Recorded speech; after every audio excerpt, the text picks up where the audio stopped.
How you doing? This is Brian from Change is Good. Here we have another $1,000 bag of quarters to go through. That's 4,000 quarters. Before we get started, we're going to have to cut this bag open and make a nice shiny pile. It's okay, bag. Everything comes to an end. Behold the shiny pile of quarters.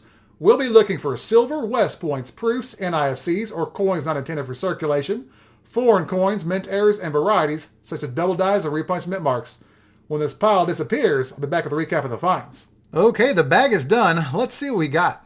First up, we have some silver. It's actually one of the first coins I pulled out of the bag. It's a 1960D. It's fairly stained, but we'll take it. And we also had a proof. It's a 1991S with most of the mirror finish left on it. Well, we had one silver and one proof, and no West Points. You know what that means, don't you? Hey, bag number 2. Are you ready to play? Okay, bag number 2 is done. Let's see what we got. As you can see, we got more silver. This time it's a 1964D, and it's not in bad shape. And we finally got a West Point quarter. This one's a 2020. As you can see, that V75 print mark on the left side. It's an American Samoa back quarter, the most common one that I find in my area, but I'll take it. Now that was more like it. We got more silver and a West Point. Now let's go to the scope to check out some other finds. First up, we have the reverse of a 2023 Bessie Coleman quarter. If you look at the top of the plains wing, you can see a pretty good sized die chip right in this area. This coin would sell for between $2 and $3 on eBay. Next up, we have the reverse of a 2021 Crossing the Delaware quarter. If you look at the top of Washington's hat, you can see a die chip right in this area. This is known as a crown die chip error.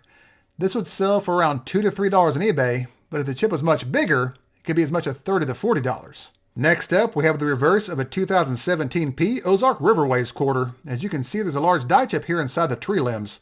This would be about a $1 to $2 coin on eBay. All right. Now let's go to some varieties. Here we have the reverse of a 2022 Sally Ride quarter. If you look here on the right side of her collar, you can see a slightly doubled area right here. This is DDR number 1 on Variety Vista.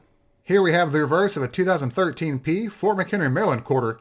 On this example, you can see doubling here along the top of the roof, the bottom of the windows, and here at the bottom of the doorway. This is WDDR number 8 on WexlersDoubleDie.com. Last up, we have the reverse of a 2020 Marsh Billings Rockefeller, Vermont quarter. If you look right here in this area between these branches, you can see a slight extra branch right in here. This is WDDR number 1 on WexlersDoubleDie.com. All right, well, let's do a recap of the hunt.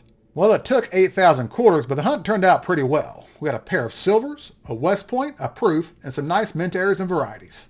And strangely, we had more silver than West Points, which doesn't happen very often. Thank you all so much for watching. If you enjoyed this video and it made you want to break open a quarter pusher, give the video a thumbs up and subscribe. And if you have any feedback or questions about any of these finds, feel free to leave me a comment and I'll get back with you as soon as I can. Thanks again, and remember, every coin has a story. And even though those stories may appear different, they're actually the same where it counts the most. I'll see y'all next time.